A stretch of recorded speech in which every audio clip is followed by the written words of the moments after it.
मेरी शादी के 5-6 साल तक क्या हुआ कि मेरे पति ने अपने घरवालों की बहुत किया। अपने बड़े भाई को पढ़ाया, बीएड करवाया, उसके रहने का, उसके खाने का सब खर्चा मेरे पति ने दिया। घर में टीवी खरीदना है, इन्वर्टर खरीदना है, फ्रिज खरीदना है, कूलर खरीदना है, सबका पैसा मेरे पति ने दिया। मेरे ससुर जी को बहुत कम पेमेंट मिलता था।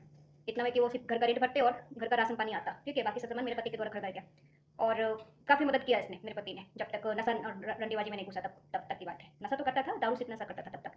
लेकिन जब उसके बाद क्या हुआ, जब अय्यासी में घुसा, नशा में घुसा, ड्रग्स का नशा और ये सब गांजा वांजा, उसके बाद तो फिर चलो ठीक है, इसके बड़े भाई ने रिश्ता ही तोड़ लिया। इसके बड़े भाई ने रिश्ता तोड़ लिया, उससे मैं वो नहीं हूँ, रिश्ता तोड़ लिया, ठीक, रिश्ता तोड़ लिया, ठीक है, अपने भाई से रिश्ता तोड़ लिया, लेकिन अपने भाई का बेटा बेटी से तो बात करना चाहिए था, उससे रिश्ता तोड़ना चाहिए। लेकिन उसने क्या किया, पूरी तरह रिश्ता ही खत्म कर दिया। मतलब कि हम एग्जिस्ट ही नहीं करते हैं दुनिया में, ठीक है, उनके लिए हम एग्जिस्ट नहीं करते। अभी जब मैं अप्रैल में शादी में गई थी अपने ससुराल, तब उनसे मैंने क्लियर पूछा था कि आपके मन में क्या चल रहा है, क्लियर बता दो। तो बोला कि हमको रिश्ता नहीं रखना है, ठीक है, हम फोर्स नहीं कर सकते, रिश्ता नहीं रखना है आपको, मतलब निकालना था अपना, मतलब आपने निकाल लिया।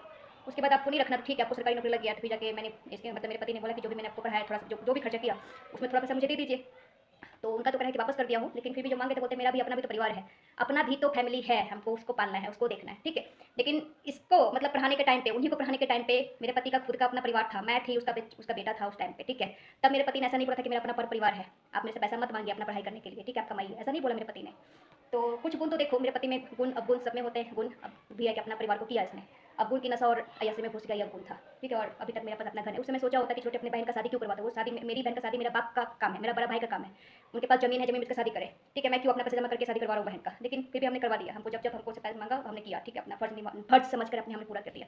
उसके बाद इन लोगों ने दूध में से मक्खी की तरह निकाल के फेंक दिया। हम लोग एडजस्ट ही नहीं करते, बस हमको रिश्ता, मेरे को बस इसी मेरे को तकलीफ है लोगों की मानसिकता से, रिश्ता अपने सिर्फ अपने मतलब की पूर्ति के लिए, कि बाप भी अपने मतलब की पूर्ति के लिए। चलो बाप तो मजबूर होगा अपना बड़ा बेटे के साथ में रहने के लिए, ठीक है, उनको बड़ा बेटा की सरकारी नौकरी लग गया तो उनके साथ रहने के लिए मजबूर है, जैसे जैसे वो बोलते हैं वैसे वैसे ये करते हैं। मेरे ससुर जी उनकी बातों पे चलते हैं, उनकी बातों पे चलते हैं, ठीक है, उनकी उनकी मर्जी, उनका लाइफ। लेकिन मेरे को ये लगता है कि कैसे कोई बाप अपने बेटे के साथ में ऐसा कर सकता है। उनका ये तो उनका जो पोता है, सभी उनका बड़ा बेटा का भी बेटा है, उनका छोटा बेटा का भी बेटा है, ठीक है, लेकिन उनको कोई मतलब नहीं है। मतलब ठीक है, चलो ठीक है, मेरे को तकलीफ तो होता है मुझे कि रिश्ता जब जितना हमने किया, जितना आप लोग करते हो, उसमें आपको धोखा मिलता है अपने रिश्ते की तरफ से, तो तकलीफ तो होता ही है। हम चाहते तो घर बना सकते थे उस टाइम पे, ये सब खर्चा ना करके हम सेविंग करते, बचत करते, मेरा पति सेविंग करता, बचत करता, लेकिन नहीं सोचा, उन्होंने सोचा कि मेरा फर्ज है, मैं कमाता हूँ तो मेरा फर्ज है, अपना घर नहीं बना पाया। उसके बाद तो ठीक है, नशा और अय्यासी में घुस गया, उसके बाद तो फिर तो जीरो ही हो गया। उसके बाद तो फिर जैसे तैसे घर चल पाता है, बहुत मुश्किल से घर चल पाता है, और दिक्कत तो होता ही है। बस लाइफ नसीब, पता है, नसीब ऐसा है तो फिर नसीब याद भी तो रहना चाहिए ना, बोलते नसीब का खेल, लेकिन नसीब याद भी तो रहना चाहिए, नसीब मैंने कौन से कर्म किए थे, मेरे बच्चे कौन से कर्म किए थे, मेरे बच्चों को भी नसीब याद रहना चाहिए। नसीब का जब याद ही नहीं होता, फिर नसीब का पनिशमेंट इस जन्म में क्यों होता है। नसीब याद हमारे को, जब अपना कर्म हमको याद ही नहीं कि कौन सा कर्म ऐसा किए थे कि उसका फल हमको ऐसा मिल रहा है, तो फिर तो और ज़्यादा तकलीफ होता है। वो नसीब याद, नसीब का अगर खेल है तो याद भी तो रहना चाहिए ना, याद भी हमको करवाओ कि हमने कौन से कर्म किए थे, ठीक है। ऐसा इसलिए बहुत तकलीफ होता है मेरे को, इसलिए मैं नास्तिक बनती जा रही हूँ। मेरे को ईश्वर में कोई विश्वास ही नहीं, उनकी न्याय व्यवस्था में कोई विश्वास नहीं है, वो न्याय व्यवस्था सही से संचालन नहीं कर पा रहे हैं। अगर ईश्वर ऐसे होता है कि संचालित करना नहीं आता तो मैं तो नहीं मानती फिर ऐसे ईश्वर को। हिंदू हूँ, मैं मानता हूँ, लेकिन मैं नास्तिक होती जा रही हूँ। ये सब तकलीफ है मेरे अंदर, बस है तो है, बस मैं क्या करूँ अभी।